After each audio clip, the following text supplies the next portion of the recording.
بسم اللہ الرحمن الرحیم۔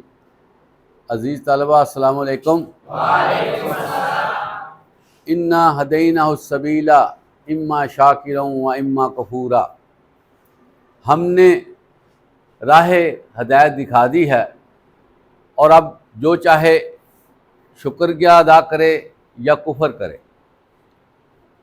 عزیز طلبہ، یہ قرآن مجید کی ایک چھوٹی سی آیا آپ کے سامنے پڑھی گئی ہے، جس کا ترجمہ آپ نے سماعت کیا۔ اس آیت میں اللہ تعالیٰ نے حضرت انسان کو اوپن آپشن دی ہے کہ ہم نے راہ دکھا دی ہے۔ اب راہ کیسے دکھائی ہے؟ ایک تو عزیز طلبہ، اللہ تعالیٰ نے انسان کو اپنی فطرت پر پیدا کیا ہے، جس طرح اللہ تعالیٰ کی منشا ہے، جس طرح اللہ تعالیٰ پسند کرتے ہیں۔ ان اللہ یحب المتطہرین، اللہ تعالیٰ پاک صاف رہنے والوں کو پسند کرتے ہیں۔ اس کا مطلب کیا ہے کہ اللہ تعالیٰ خود پاک صاف ہے۔ اللہ تعالیٰ سچ بولنے والوں کو پسند کرتے ہیں۔ اللہ تعالیٰ اس لیے کہ اللہ تعالیٰ خود سچ بولتے ہیں۔ اللہ تعالیٰ صحیح بات کرنے والے کو پسند کرتے ہیں، اس لیے اللہ تعالیٰ خود صحیح بات کرتے ہیں۔ اللہ تعالیٰ توقع رکھتے ہیں کہ انصاف کیا جائے، اس لیے کہ اللہ انصاف کو پسند کرتے ہیں۔ پہلی بات آپ سمجھیں کہ انسان کو فطرت پر پیدا کیا گیا ہے۔ فطرت کہتے ہیں کہ جو چیز سب سے اچھی ہے نا، جو چیز سب سے اعلیٰ ہے، جو چیز سب سے زیادہ متاثر کن ہے، وہ انسان کے اندر رکھی گئی ہے۔ آپ صلی اللہ علیہ وسلم نے فرمایا کہ ہر انسان کو اچھی فطرت پر پیدا کیا جاتا ہے۔ اب کوئی چاہے تو وقت کے ساتھ عیسائی بن جائے، یہودی بن جائے، لیکن سارے لوگ جو ہیں پہلے مسلمان ہوتے ہیں۔ اللہ تعالیٰ نے مسلمانیت بندے کے اندر ودیت کی ہوئی ہے، اس کے خون میں شامل ہے یہ جو مسلمانیت ہے۔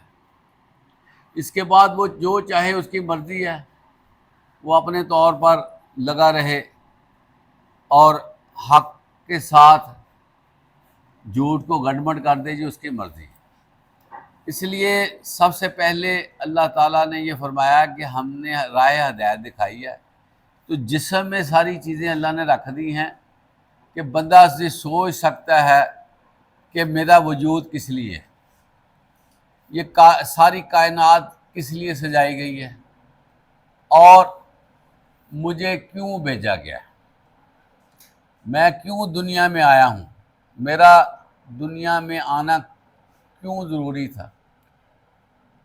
یہ سوالات حل کرنے کے لیے وہ غور کرے۔ اللہ تعالیٰ نے صرف یہی نہیں رکھا کہ انسان کو اس کے حال پہ چھوڑ دیا۔ ممکن ہے انسان کو ماحول اچھا نہ ملے، اس کے اندر فطری تقاضے اچھے ہوں، لیکن حالات ارد گرد کی چیزیں اس کو اچھی نہ ملی ہوں، وہ اس کا حصہ بن جائے، جس کے نتیجے میں کیا ہوتا ہے کہ اچھے بھلے انسان جو ہے وہ بگڑ جاتے ہیں۔ اس لیے کہا جاتا ہے سوسائٹی موڈز مین، جو معاشرہ ہوتا ہے نا یہ انسانوں کو چلاتا ہے۔ جس معاشرے میں گندگی ہوگی، جس معاشرے میں فضولیات ہوں گی، جس معاشرے میں شرک اور دوسری علائشیں ہوں گی، جس معاشرے میں حق غصب کرنے کا، دوسروں کو دھوکہ دینے کا، دوسروں کے ساتھ بے مرفتی کرنے کا عام رواج ہو، جس معاشرے میں بڑوں کی عزت کے حوالے سے کوئی تصور نہ ہو، چھوٹوں پر کوئی شفقت کا پیمانہ نہ ہو، اس معاشرے میں جو بچہ جنم لے گا وہ معاشرے کی عادات کو اپنا کر اس کا حصہ بن جاتا ہے۔ اللہ تعالیٰ نے اس چیز کو بھی دیکھا۔ اس حوالے سے اللہ تعالیٰ نے انبیاء کرام کو مبعوث کیا۔ فَإِمَّا يَأْتِيَنَّكُم مِّنِّي هُدًى فَمَن تَبِعَ هُدَایَ فَلَا خَوْفٌ عَلَیْہِمْ وَلَا هُمْ يَحْزَنُونَ۔ آپ کو میری طرف سے ہدایت پہنچے گی۔ انبیاء کرام ذریعہ ہیں ہدایت پہنچانے کا، کیونکہ انبیاء کرام کو مسنجر کہا جاتا ہے، پیغمبر کہا جاتا ہے، وہ اللہ کا پیغام آگے منتقل کرتے ہیں۔ ایک تو ہیومن بینگ، انسان جو ہے وہ کام کرتے ہیں انبیاء کرام کی شکل میں، دوسرا اللہ تعالیٰ ان کو کتابوں سے نوازتا ہے، ان کو صحائف دیتا ہے، فرشتوں کے ذریعے ان کی ہیلپ کرتا ہے اور بتایا جاتا ہے کہ یہ چیزیں تمہارے لیے اچھی ہیں، یہ چیزیں بری ہیں۔ اس لیے انبیاء کرام جو ہے وہ اللہ کا پیغام پہنچاتے ہیں تاکہ لوگ یہ نہ کہیں کہ ہمیں پتہ ہی نہیں چلا، ہمیں اندازہ ہی نہیں ہوا۔ اس لیے اللہ تعالیٰ نے 1,24,000 کم و بیش انبیاء جو ہیں بھیجے ہیں، اور کوئی ایسا خطہ نہیں چھوڑا، کوئی ایسی اسپیس نہیں چھوڑی جس میں نبی نہ آئے ہو۔ پھر یہی نہیں، انبیاء کرام پر نہیں بلکہ اللہ تعالیٰ نے جو اہل ایمان تھے ان کو بھی یہ پروموٹ کیا، وہ انبیاء کے ساتھ ساتھ انہوں نے بھی ورکنگ کی، انہوں نے بھی تبلیغ کی، وہ بھی ساتھ لگے رہے، کیونکہ ہر نبی کو اللہ تعالیٰ نے حواری بھی دیے ہیں، ہر نبی کو اللہ تعالیٰ نے صحابہ بھی دیے ہیں۔ جیسے کہ آپ صلی اللہ علیہ وسلم کو اللہ تعالیٰ نے 1,00,000 سے زیادہ صحابیوں سے نوازا، اور جتنے صحابہ تھے وہ بڑے جان نثار تھے۔ اگر کوئی بندہ کچھ کھا رہا ہے نا، تو اگر اللہ کے نبی کی طرف سے پیغام آیا کہ جنگ کے لیے تیاری کرو، کھانا چھوڑ دیا۔ کسی کی شادی ہوئی ہے نا، شادی ہوئی، شادی کی رات کو اگر پیغام پہنچا کہ آ جاؤ، نکلنا ہے، غزوے میں شرکت کرنی ہے، تو شادی کی تقریب چھوڑ کر وہ جو ہے نا وہ جنگ کے لیے نکل پڑے۔ ایک جنگ میں ایک بندہ گیا، وہ اللہ کے نبی آپ صلی اللہ علیہ وسلم سے پوچھنے لگا کہ یا رسول اللہ صلی اللہ علیہ وسلم، اگر میں اس جنگ میں مارا جاؤں تو مجھے کیا ملے گا؟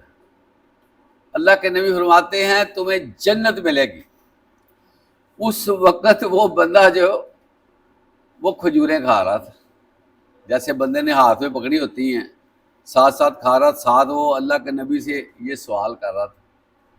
اللہ کے نبی فرماتے ہیں جو اللہ کی راہ میں مارا جائے گا وہ شہید ہے، اور شہید کو جنت ملے گی۔ اس بندے نے اپنی جو ہاتھ میں پکڑی ہوئی کھجوریں پھینک دی، اس نے کہا کہ میں اللہ کے پاس جا کے یہ کھاؤں گا، اور وہ واقعتاً وہ لڑا، جوان مردی سے لڑا، بہادری سے لڑا، اور وہ اللہ کو پیارا ہو۔ اللہ نے لوگوں کو سمجھانے کے لیے پوری کائنات ایک سبق کے طور پر رکھی ہوئی ہے۔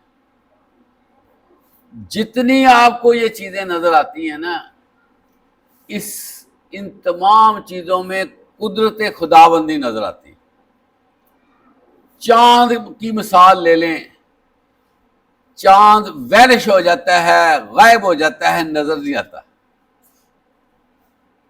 1-2 دن کے وقفے کے بعد ایسے تھوڑا سا نمودار ہوتا ہے، پھر چھپ جاتا ہے، پھر اگلے دن تھوڑا تھوڑا ہوتے ہوتے وہ کتنا بڑا 14ویں کا چاند ہو جاتا ہے، کتنا خوبصورت چاند ہوتا ہے۔ اور آپ کو عزیز طلبہ یہ پتا ہوگا کہ چاند کی اپنی روشنی نہیں ہوتی، لیکن اللہ تعالیٰ نے چاند کو روشن کیا ہوا ہے، اور کس طرح حسین نظارہ ہوتا ہے 14ویں کے چاند کا آپ کو پتا ہے۔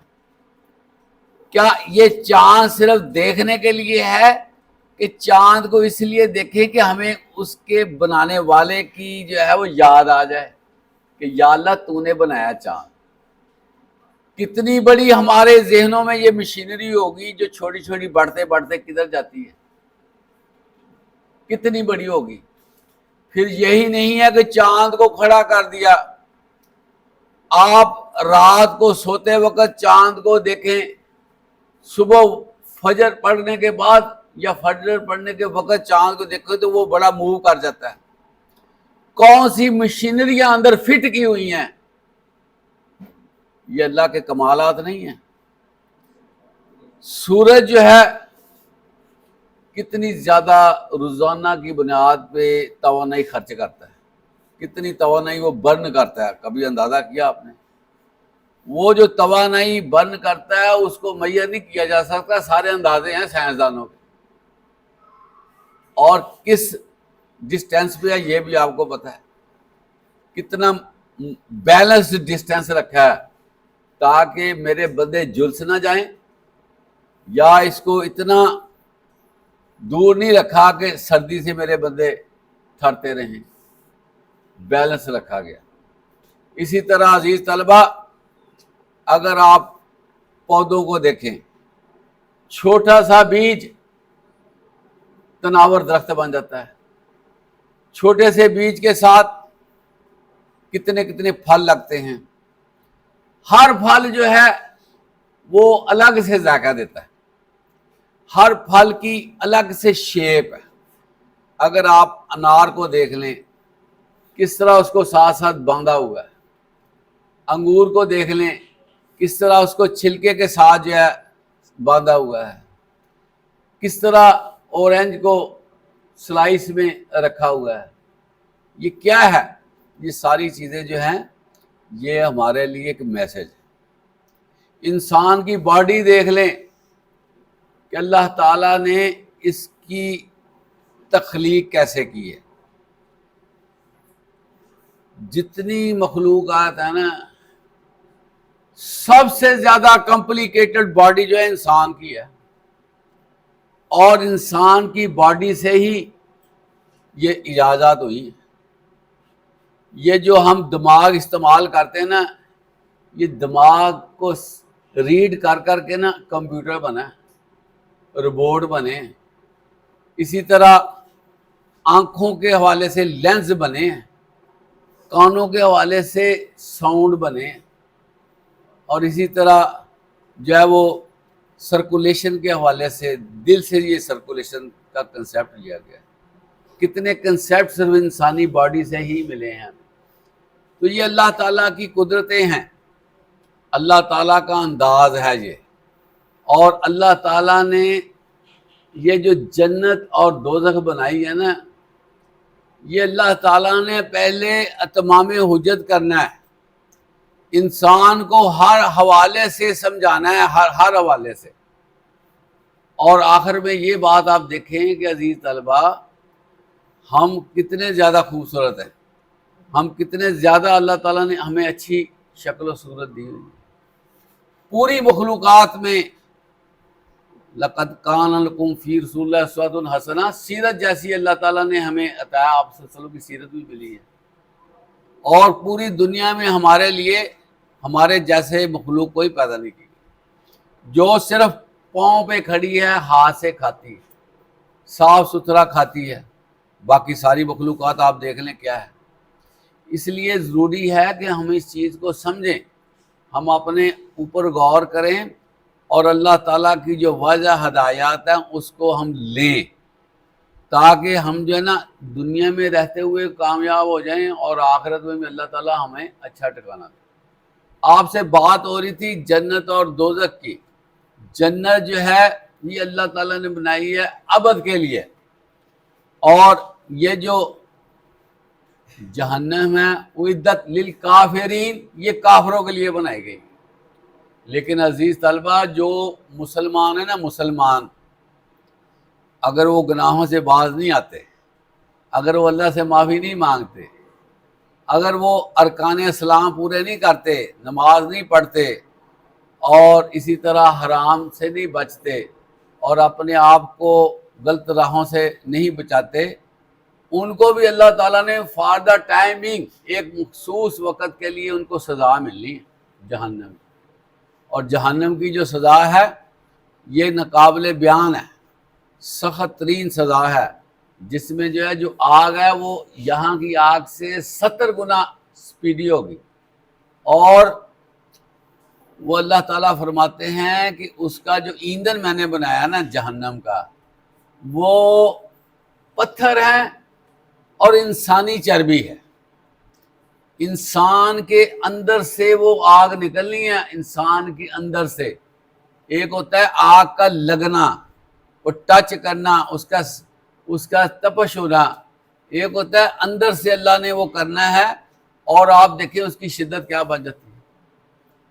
اور انسانی چربی جو ہے وہ آئل بن کر جسم سے اتر جائے گی، ہڈیاں رہ جائیں گی، اور پھر اللہ تعالیٰ ان کو دوبارہ سے ماس چڑھا دے گا، ان کا جسم دوبارہ سے بنے گا اور دوبارہ سے ان کے جلنے کا عمل شروع ہو جائے گا، اور ان کی چیخ و پکار جو ہے وہ ہر وقت جاری رہے گی، ہر وقت چیخ و پکار میں رہیں گے وہ۔ اور جہنم میں لوگوں کو باندھ بھی دیا جائے گا، یہ ایک الگ سے سزا ہے۔ ایک ہوتا ہے کسی کو کھلے عام سزا دینا، وہ موومنٹ کر سکتا ہے، لیکن اگر اس کو آپ باندھ کر سزا دیں گے تو سزا کا تصور آپ کر سکتے ہیں۔ اور پھر جو ہے وہاں پر جو فرشتے اس کے نگران مقرر کیے گے نا جہنم کے، ان کو اللہ تعالیٰ نے اس طرح کا تیار کیا ہے، اس طرح کا ان کی بناوٹ ہے، اس طرح کے ان کے احساسات ہیں کہ ان کے اندر جو رحم کا مادہ وہ نہیں رکھا گیا، ان کے اندر رحم آنا ہی نہیں ہے۔ جتنی مرضی چیخو پکار ہوتی رہے گی، جو مرضی ہوتا رہے گا، فرشتوں نے ٹس سے مس نہیں ہونا کہ میں ان کو دیکھ بھی لوں، ان کے اندر رحم نہیں آنا، ایسے فرشتے۔ پھر جہنم جو ہے اس میں گڑھے رکھے گئے ہیں، علیحدہ علیحدہ وادیاں رکھی گئی ہیں، اور عزیز طلبہ ہم تو نہیں سمجھتے، لیکن حقیقت پتہ کیا ہے؟ حدیث میں آتا ہے کہ جو بندہ بے نماز ہوگا نا، بے نماز، آپ دیکھ لیں تو سن لیں، اس کا جو ٹھکانہ ہوگا نا، جو ہائی پروفائل مجرم ہوں گے نا، جیسے یہ جو فرعون ہے، قارون ہے، نمرود ہے، یہ ہائی پروفائل مجرم ہے۔ اللہ کے نبی فرماتے ہیں بے نمازیوں کا حشر جو ہے ہائی پروفائل مجرمین میں ہوگا۔ آپ یہ اندازہ کریں کہ یہ سلسلہ جو ہے کتنا، اس لیے اللہ تعالیٰ نے قرآن مجید ایک زبردست کتاب کی شکل میں اتاری ہے، اور آپ دیکھیں کہ اس کے پیجز کتنے زیادہ ہیں، اس کے الفاظ کتنے زیادہ ہیں، کتنی آیات ہیں، کتنے میسیجز ہیں، کتنی مثالیں ہیں، کون کون سے رنگ بنا کے اللہ نے پیش کیے۔ پھر قرآن مجید کو جو نازل کیا گیا ہے اس میں موضوعیت رکھی گئی ہے، پڑھنے والے کو سرور بھی آتا ہے۔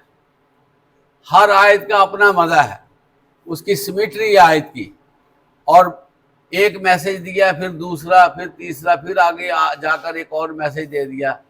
تو انسان جو بولنے والا ہے اگر وہ قرآن مجید کو شروع کر دیتا ہے تو اس کو جگہ جگہ میسج نظر آئیں گے جو اس کی اصلاح کے لیے بڑے ضروری ہیں، اور انسان جو ہے پھر دیکھے گا کہ میرے رب نے میرے ساتھ کیا کیا باتیں کی ہوئی ہیں۔ عزیز طلبہ، یہ قرآن مجید کلام الرحمن ہے، یہ انسان سے باتیں کرتا ہے، اور یہ کتنی پیاری چیز ہے کہ ہم جیسے ناچیز، ہم جیسے ناقص العقل، ہمارے پاس کیا ہے، لیکن اللہ تعالیٰ اپنے قرآن کے ذریعے ہم سے باتیں کرتا ہے۔ یہ تھوڑی بات آپ بتائیں۔ اس لیے عزیز طلبہ ذرا غور کریں، انا ہدینا السبیلا، ہم نے راستہ دکھا دیا ہے۔ انا کا مطلب کیا ہے عزیز طلبہ؟ بے شک، یقینی طور پر ہم نے راستہ دکھا دیا ہے۔ اب دیکھیں اللہ کہہ رہا ہے کہ ہم نے راستہ دکھا دیا، اما شاکر و اما کفورا، اگر چاہو تو تم شکر کر لو، چاہو تو کفر کر لو، آپشنل ہے نا۔ لیکن جو اچھی چیزیں ہیں نا، اچھی چیزیں، بہترین چیزیں اللہ تعالیٰ نے ہمیں وہ بتائی بھی ہیں، فطرتاً ہمیں اچھی چیزوں کے بارے میں احساس دلایا گیا ہے، فطرتاً ہمیں ہر چیز کی جو ہے خاصیت بتائی گئی کہ اگر یہ کام کا، ایک بندہ دھوپ میں کھڑا ہو جاتا ہے گرمیوں میں تو اس کا نتیجہ کیا نکلے گا؟ وہ جھلس جائے گا۔ اللہ نے یہ ہمارے اندر رکھی چیز کہ تم جو ہے نا وہ دھوپ میں گرمیوں میں نہ کھڑے ہو، فطرت بتا رہی ہے نا. تو فطرت ایسی اللہ نے بنائی ہے جو انسان کو اچھے کاموں کی طرف لے جاتی ہے، فطرت بنا دی ہے. اب جو بندہ شر کا کام کرتا ہے نا عزیز طلبہ، وہ فطرت کو چیلنج کر کے کرتا ہے کہ نہیں میں نے یہ بات نہیں مانی. گناہ جو نا گناہ، آپ صلی اللہ علیہ وسلم فرماتے ہیں جب کوئی بندہ گناہ کرتا ہے نا تو اس کا دل جو فریش ہوتا ہے، جو صاف ہوتا ہے، اس کے اوپر ایک داغ لگ جاتا ہے جس کو بلیک سپاٹ کہتے ہیں، کالے رنگ کا. اب وہ جو کالے رنگ کا سپاٹ ہے، اگر کوئی بندہ گناہ کے بعد نیکی کر لیتا ہے تو وہ سپاٹ ختم ہو جاتا ہے. جس طرح ایک بندہ کو گناہ کا کام کرتا ہے تو نماز پڑھ لے نا تو اللہ تعالیٰ اس کو، اب دیکھیں نا بندہ ایک گناہ کر کے آیا، وہ آ کر وضو کرتا ہے، وضو کرتے کرتے اس کے گناہ جھڑ جاتے ہیں. اگر کوئی گناہ سخت ہے تو وہ نماز پڑھتا ہے، اس کا پھر وہ گناہ معاف ہو جاتے ہیں. لیکن ایک بندہ گناہ پہ گناہ کرتا ہے، نیکی کا کام نہیں کرتا، اس کے سپاٹ لگ لگ کے نا، سپاٹ لگ لگ کے اس کا دل سیاہ ہو جاتا ہے، پھر اس کو نیکی اور بدی کی تمیز نہیں رہتی. اس لیے جو ہے وہ ایک تو اللہ کا ذکر کرنا چاہیے، دوسرا استغفر اللہ کے ورد کرنا چاہیے.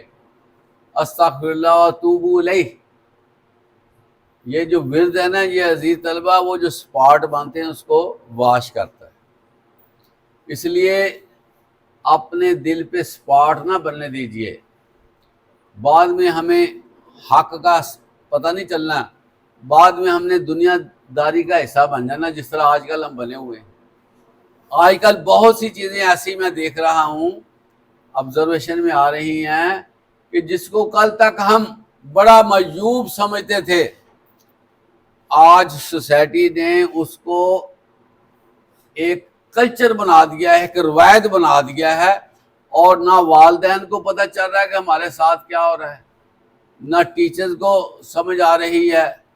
ایسی ایکٹیویٹیز اداروں میں کروائی جاتی ہیں جو سراسر غیر اسلامی ہوتی ہیں، لیکن اس کے حوالے سے اس کو پروپوگیٹ کیا جاتا ہے. دیکھیں جی ہمارے اسکول میں کتنی ایکٹیویٹیز ہوتی ہیں، حالانکہ وہ بے حیائی پر مبنی ایکٹیویٹیز ہوتی ہیں، وہ اخلاق سوز ایکٹیویٹیز ہوتی ہیں، وہ ایسی ایکٹیویٹیز ہوتی ہیں جس سے کرپشن بنتی ہے، معاملے خراب ہوتے ہیں.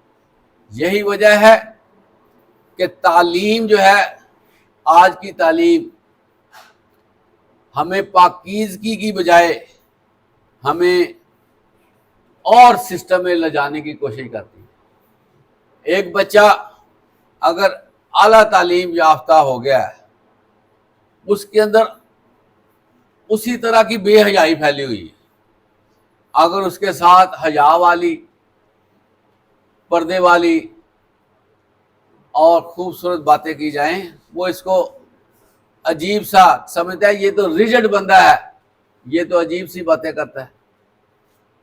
اب وہ جو باتیں سننے کا رجحان ختم ہو گیا کہ ہم اچھی باتیں سنیں، جس کے نتیجے میں آنے والی نسلیں جو ہے نا وہ بربادی کی طرف جا رہی ہیں. کیونکہ جب ایک نسل کو برائی اپنا لیتی ہے نا، اس کو احساس ہوتا ہے برائی اپنائی ہے، لیکن دوسری نسل کیا کرتی ہے، اس برائی کو برائی نہیں سمجھتی اور معاشرے کا حصہ بن جاتی ہے. اس لیے عزیز طلبہ، اللہ کی جو سنت ہے نا وہ وہی رہ دی ہے جو حضرت آدم علیہ السلام سے شروع ہوئی. ساری دنیا جو ہے اگر وائلیشن پہ آ جاتی ہے، 2 نمبر بھی آ جاتی ہے اور غلط راہوں پہ چل جاتی ہے، اس کا مطلب یہ نہیں ہوگا کہ اللہ تعالیٰ اپنے قانون کو نرم کر کے ان کو فائدہ دے دے گا کہ چلیں یہ ساری دنیا کو میں کیوں جہنم بھیجوں. اللہ نے جہنم جو بنائی ہوئی ہے نا وہ اتنی بڑی ہے عزیز طلبہ، حضرت آدم علیہ السلام سے لے کر قیامت تک سارے لوگ بھی اس میں چلے جائیں نا، اس نے نہیں بھرنا۔ یہی وجہ ہے کہ جب قیامت برپا ہو جائے گی جہنمی جہنم میں چلے جائیں گے، 1000 میں سے 999 بندے جہنم میں جائیں گے، اور اتنے بندے جانے کے باوجود وہ جہنم جو ہے پھر آوازیں دے گی کہ اس میں اور ڈالو، اس میں اور ڈالو، اتنی بڑی جہنم ہے۔ اسی طرح عزیز طلبہ، جنت اتنی بڑی ہے کہ ساری دنیا کے بندے اس میں آ جائیں گے، جنت بھی ختم نہیں ہوئی۔ اللہ نے دونوں آپشن دی ہوئی ہے، کل کو یہ نہ کہے کہ یا اللہ میں حق رکھتا تھا، میرے لیے تو جگہ ہی ختم ہوگی۔ جنت میں جگہ ختم نہیں ہونی اگر کوئی بندہ آنا چاہے، اس طرح جہنم کی بھی وسعت ہے۔ تو دونوں طرح سے اللہ تعالیٰ نے یہ سسٹم بنایا ہے۔ اب ہمارے سر پہ ہے کہ ہم کس کے لیے اپنے آپ کو ڈیزرو کرتے ہیں۔ حدیث میں آتا ہے کہ آپ صلی اللہ علیہ وسلم نے فرمایا کہ اللہ تعالیٰ جو ہے انسان کے گمان پہ ہوتا ہے۔ اگر میں چاہتا ہوں کہ اللہ مجھے معاف کر دے، میں چاہتا ہوں اللہ مجھ سے محبت کرے، میں چاہتا ہوں کہ اللہ سے میرا تعلق بنے، میں اللہ کا پیارا ہو جاؤں، اللہ جو ہے اس جذبات کو لے کر وہ بھی اس طرح کا رکھے گا کہ اللہ بھی مجھے اپنا پیارا بنا لے گا، اللہ بھی میرے ساتھ محبت کرے گا۔ اگر میں اللہ کو لفٹ نہ کرواؤں، سارا دن مجھے پتہ ہی نہ ہو کہ میرا رب بھی ہے، میرا پیدا کرنے والا بھی ہے، میں دنیاوی دھندوں میں پھنسا رہوں، ادھر ہی رہوں، تو بتائیں پھر اللہ بھی ہمیں یاد نہیں کرے گا، پھر ہماری وقت کیا رہ جائے گی۔ اگر ہم نے اللہ کو نہ یاد کیا تو اللہ ہمیں بلا دے گا، تو اللہ نے بلا دیا تو ہمارا تو زمین پہ کھڑے ہونے کا حق ختم ہو جاتا ہے، کیونکہ ہم جس کی زمین ہے اس کے اوپر کیوں پاؤں رکھ رہے ہیں، ہمارا حق نہیں ہے۔ اس لیے عزیز طلبہ، اللہ کی غلامی ضروری ہے، شکر گزاری ضروری ہے۔ اما شاکروں کا مطلب کیا ہے؟ جو رولز، ریگولیشنز، لاز اللہ نے بنائے ہیں اس پہ پورا کرو، اس کو شاکرون کہتے ہیں۔ یہ نہیں کہ زبان سے شکر کرتے رہنا اور عمل کے حوالے سے جو ہے وہ زیرو پہ رہنا۔ اللہ تعالی ہمیں اس فلسفے کو سمجھنے کی توفیق عطا فرمائے۔ وآخر دعوانا الحمدللہ رب العالمین۔